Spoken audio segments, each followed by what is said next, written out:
Who was that Roman soldier watching Jesus from the cross who shouted, "Truly, this man was the Son of God"? And what does his testimony tell us about the kind of person Jesus was? Let's dig into the scriptures to find out. The account is found in Matthew chapter 27, beginning at verse 54. And when Jesus had cried out in a loud voice and given up the ghost, behold, the veil of the temple was torn in two from top to bottom. The earth quaked and the sky grew dark, and the graves also were opened. And many bodies of the saints who had fallen asleep were raised. And coming out of the graves they went and appeared to many people. Now this centurion and those who were with him, keeping guard over Jesus, when they saw what had happened, and especially when they heard what had been spoken, fell down on their knees before him and said, "Truly, this was the Son of God." So this Roman centurion, his name is not recorded, but he's referred to as the centurion of the cohort, the one in charge of a company of soldiers. He was there overseeing the crucifixion of Jesus along with his soldiers. In fact, he was in such close proximity to Jesus that he observed the tearing of the temple veil from top to bottom. It symbolizes the fact that the way to the Father is now open. Not only that, but the earth shook and the sky grew dark, indicating the distress of nature itself at the death of Jesus.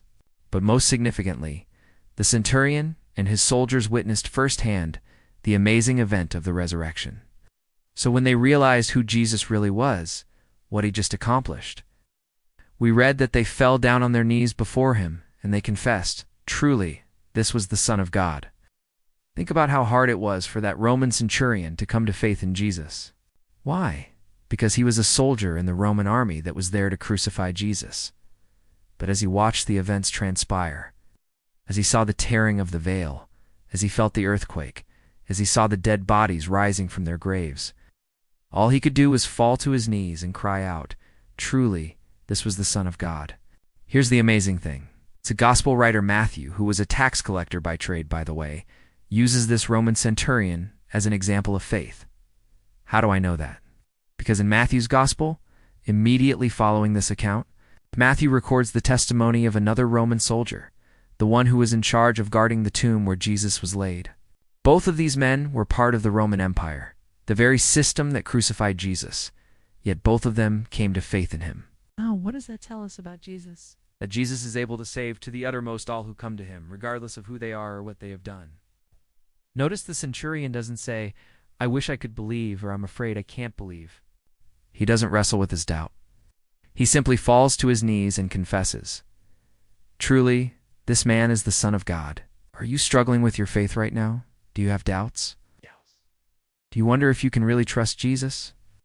Then I encourage you to look at the example of this Roman centurion who, despite his background, his training, his profession, was able to fall to his knees and confess, "Truly, this man is the Son of God." And if you're willing to do that, if you're willing to trust Jesus, no matter how dark things may seem, no matter how great your doubts may be, then I have good news for you. You can cry out with the centurion, "Truly, this man is the Son of God," and experience the peace that only he can give. Thanks for watching. If you enjoyed this message, please give us a thumbs up and share it with others. Also, be sure to subscribe so you never miss a message.